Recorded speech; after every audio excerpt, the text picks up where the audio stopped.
ছেলে প্রায়ই তার স্ত্রী পুত্রকে নিয়ে বাইরে খেতে যায়, কিন্তু বৃদ্ধা মাকে ঘরে রেখে যায়।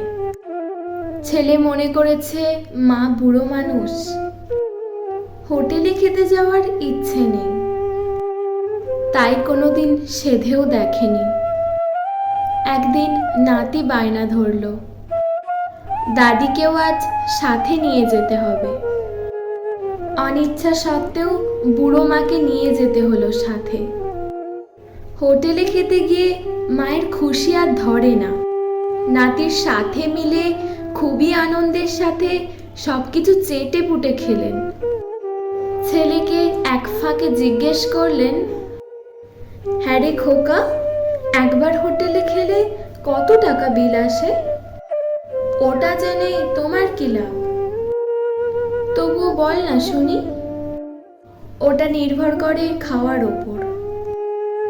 এই ধরো আজ বিল এসেছে প্রায় 1200 টাকা। কিছুদিন পর মা মারা গেলেন। মৃত্যুশয্যায় একদিন ছেলে, বৌমা আর নাতিকে ডেকে বললেন, আলমারিতে একটা ছোট্ট বাক্স পাবে। আমি মারা যাওয়ার পর সেটার মালিক হবে আমার দাদু ভাই, আর কেউ নয়। ঘরের সবাই কৌতূহলী হয়ে বাক্সটা খুলে দেখল, তাতে লেখা, দাদু ভাই, তুমি যখন এটা পড়বে তখন আমি তোমাদের ধরা ছোঁয়ার বাইরে।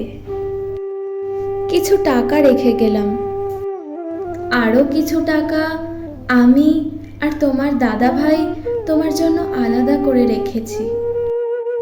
তুমি যখন বড় হবে সেগুলো দিয়ে তুমি তোমার বৃদ্ধা বাবা মার সেবা করবে, ফাঁকে ফাঁকে তাদের বেড়াতে নিয়ে যাবে, মাঝে মধ্যে বাইরে কোথাও খেতে নিয়ে যাবে। তোমার কারণে আমি এই বৃদ্ধা বয়সেও একদিন মনের আনন্দে ঘুরতে পেরেছি, বাইরে খেতে পেরেছি। আমার খুবই ভালো লেগেছে।